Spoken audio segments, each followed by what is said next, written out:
like this because there's so many people using them. But they have to recoat the surface of the bar with a combination of water and chalk to get those bars nice and gritty, so when they swing through the bottom with a lot of force, they don't slip off. The rails are a fiberglass wood textured apparatus, and as you can see, they vibrate and give quite a lot, but they also provide a lot of spring for the gymnast who wants to do somersaults and get some feedback from them. Nice mount for Scotty. There's a giant swing that I talked about, why the boys had to be just right. There's a Diamondov doing a very good routine. Front 1 1/4, a minor break. He hit his foot, and I've seen Scott do that before in this routine. He doesn't even slow down. He hits the bar and just keeps moving right away. Not a big deduction. Double pike, a tough dismount, and he nailed it cold. That was a great routine. Looked to me like his Diamondov was a little bit shorter vertical. Did that?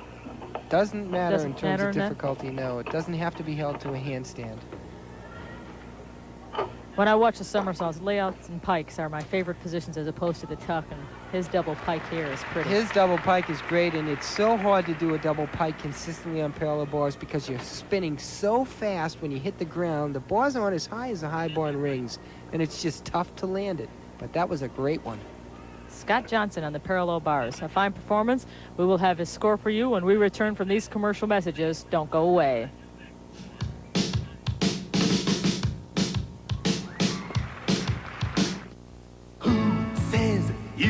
Have it all. Who says you can't be somebody and still be you?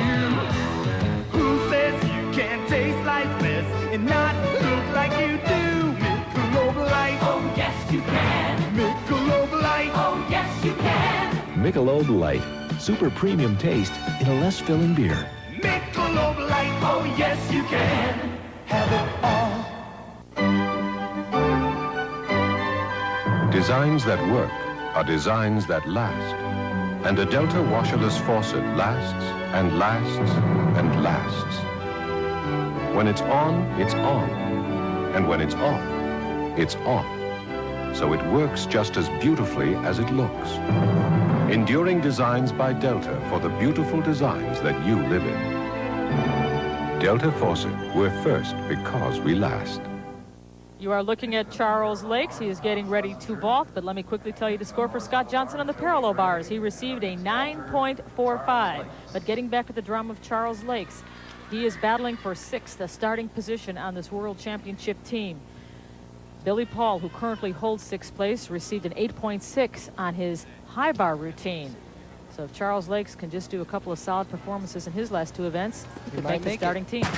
There it is. He's got to land good. That was a great vault. Not as high a difficulty value as some of the other vaults in the competition, but he did it very well. He had a lot of flight, a nice, perfect pike position in the air, and a great landing for that vault. Here it comes now. Watch the lift and push he gets off the horse right there. Look at how high he is. Nice form and a good landing, just one small step in front. So he's going to definitely pick up some ground on that. Had the vault been a little higher valued in difficulty, he'd be able to get even a better score. But, well, if he receives nice a 9.4, he ties Billy Paul after this routine. And now we understand that his score is 9.5.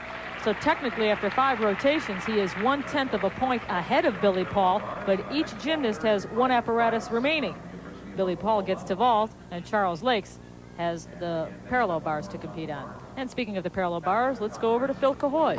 Our tallest gymnast, how does that play into being on the P-bars, being tall? well, I think it's an advantage on the parallel bars because your body is longer, it can create a lot more force, and also you look a little nicer.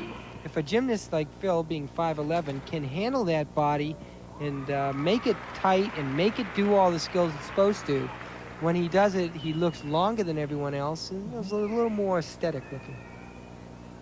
5'11", Phil Cahoy. That was always the plus-minus factor in women's gymnastics. The longer, taller gymnasts looked more graceful in the dance elements, but they had a tougher time getting around in the tumbling moves because they weren't as compact. Right. Same thing in men's gymnastics. So you want long legs, but you want to be short. It's hard to find that combination. I think Julianne Yeah. McNamara had a great gymnast body. Very long legs, and she's so short. Yeah. 4'10" or 4'11". Yeah. And here comes Phil Cahoy. He has a new parallel bar routine this year. He's added some difficulty. Nice mount, unusual. Lifts his feet right through to a V. And we call that the Cahoy, named after Phil. Now watch this. This is a new skill for Phil. Right there, and he did it very well that time. In a meet earlier this year at the USA in China that you saw on ESPN, Phil missed that. Took a major break, but this is a great routine for Cahoy. Currently in 5th place, securing his spot on the team. Nice dismount. He has one more event to go. Just a Couple little steps, step back. That was it, though. Everything else in that routine was done very well. I'm curious about the move we call the Cahoy. Do we call it the Cahoy Jr. or do we just call it the Cahoy? I guess the Cahoy Jr. Here it is. He lifts his feet through his hands, stoops around, and goes right to a V on one rail. Very nice. Pretty. And, he And that's a presses lot right of leg to have to loop through there. Yeah, that's for sure. Now he's in the end of his routine. There's a stutz right to a dead handstand. And a nice double back, a little over-rotated, but no problem for Phil. Interesting note, the plus factor that you pointed out, the longer lines, the handstands look much better on a tall person than They they do do. on the shorter ones. They look more difficult or something. So Phil waits patiently for his score on the parallel bars. And Phil is having a great competition. It's so good to see. We were on the 1978 World Championship team together. That was a long time ago, and Phil's still doing gymnastics, and he's doing it better than he ever has. And we should add what you are doing now. You are coaching at the Naval Academy. So you are still in the gymnastic thick of things. So while we were having a conference among our judges, let's move over to the horizontal bar. And on the high bar is Brian Babcock. Our national champion. Wrong way giant swings. He has the wrong grip for doing those giants, and he goes all the way around the bar. It's unusual. When you say wrong, it's not incorrect. It's just different Yes, from what we're used to seeing. they're actually named wrong grip giants. But you're doing a giant swing with the wrong grip. Named after Mr. Wrong, right? This is a good routine. He's performing like he belongs on that World Championship team, and I think he does. Pretty Nice dismount. dismount. Woo. Stuck it cold. Currently third in the standings after 4 rotations, and he'll stay right up there with that performance. Brian Babcock.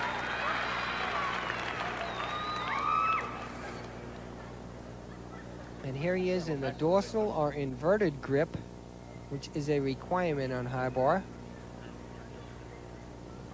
Getting ready for his dismount, a full twisting double flyaway. Spots the ground and a good landing. Brian Babcock.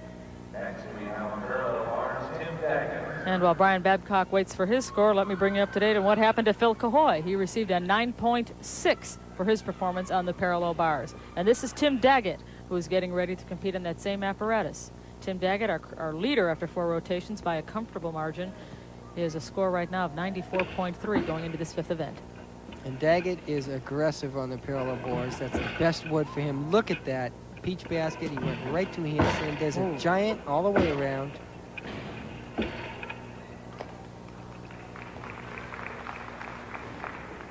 Daggett having a wonderful meet. A little trouble on the pommel horse in the early rounds, but nothing major. That's the only mistake. Even being critical, that's the only mistake you could see he's made all 2 days in the competition. Here comes his dismount now. Double back. Little hop on the landing, but another great routine. He's like a machine. And, you know, a year like he had with all the things he had to do after the Olympics, it's really good to see him back in it at such a high level already. So relaxed, he winks at the judges at the end of the routine. That doesn't mean they have a deal, by the way. And here comes his dismount. A double back somersault in the tucked position. Nice lift off the bar. Good tuck. A couple of minor steps on the landing, but nothing major. And Tim Daggett awaits his score, as does Brian Babcock on the high bar. We'll have all of that information for you, but now we are going to take a timeout. And When we return, scores plus more gymnastics ahead. Deandra Riley along with Peter Corman. And Peter, it is so close in this race to make this team. Well, it can't get much closer than this. Let's take a look at the standings. Obviously, the top 5 spots, they're pretty much a lock. But look at spots number 6 and 7. Charles Lakes, Billy Paul. 1/10 of 1 point separates these two gentlemen, and they each have one event remaining. That's right. And Billy Paul has only to do a vault. That means one time over the horse and a landing. That's it. But Charles Lakes has to do a whole parallel bar routine. They're both good on those events, so it's going to be exciting. Now remember, 8 gymnasts will go to the World Championships. 6 will be the starters, and 2 will be the alternates. So Brian Ginsberg and Robbie Campbell are battling for that 8th, second alternate position. They, too, are only 1/10 of a point apart. All right, right now you're looking for the battle, though, for 6th, the starting position. This is Billy Paul. He has, as you said, just 1 vault. He currently is in 7th position, 1/10 of a point behind Charles Lakes. So he has to pick up a 1/10 of a point to overtake Charles Lakes. And Lakes has to still compete on the parallel bars. That's going to be exciting. And at this point in time, you know, these gymnasts have worked awful hard. And it's down right now. It's down to 1 routine. And in Billy Paul's case, it's down to 1 jump over the horse. Where would you rather be, in the position of 1 jump over the horse or a parallel bar routine? I'd rather be vaulting myself. And 1/10 down. I'll take the 10th and still vault. Okay. So you think Billy Paul is is sitting pretty? Well, he's got to do a good vault, but parallel bar routine, a lot more can go wrong. Let's see. Here it comes. This is a big vault. Suk Fo laid out, took a step backward and to the side, but that's basically how he does the vault, so he did his job. He did a good vault and got it all the way in. Didn't fall down or anything, and, now it's just, we'll see what this score is and see if Charles Lakes can beat him. There's the vault, a Sukahara with a full twist in the stretch position. All right, this is Scott Johnson competing on the high bar. We'll tell you the vault score as soon as it is shown. Johnson having a great meet. Here's a new series of skills from a full 1-arm, then to a 1-arm Ginger.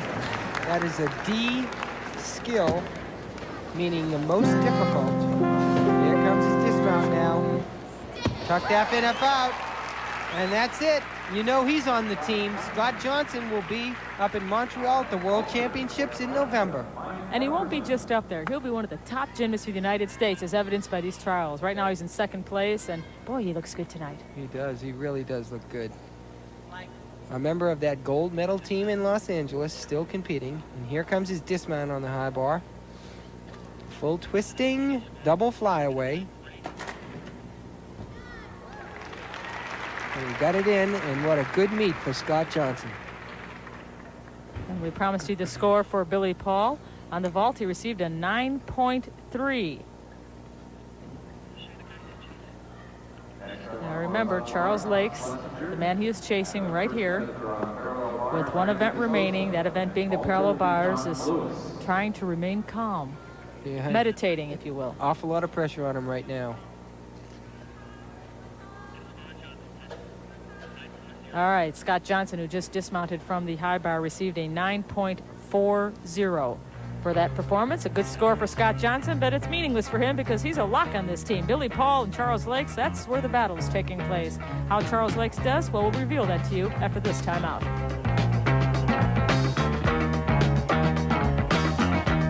Plan in that routine that he couldn't pull off. He was going to do 2 release moves in a row, but he caught and didn't have enough swing. Here's his dismount. He stuck that double layout cold. Great meet for Timmy Daggett, and it's on to Montreal in November at the World Championships. As the best from the United States.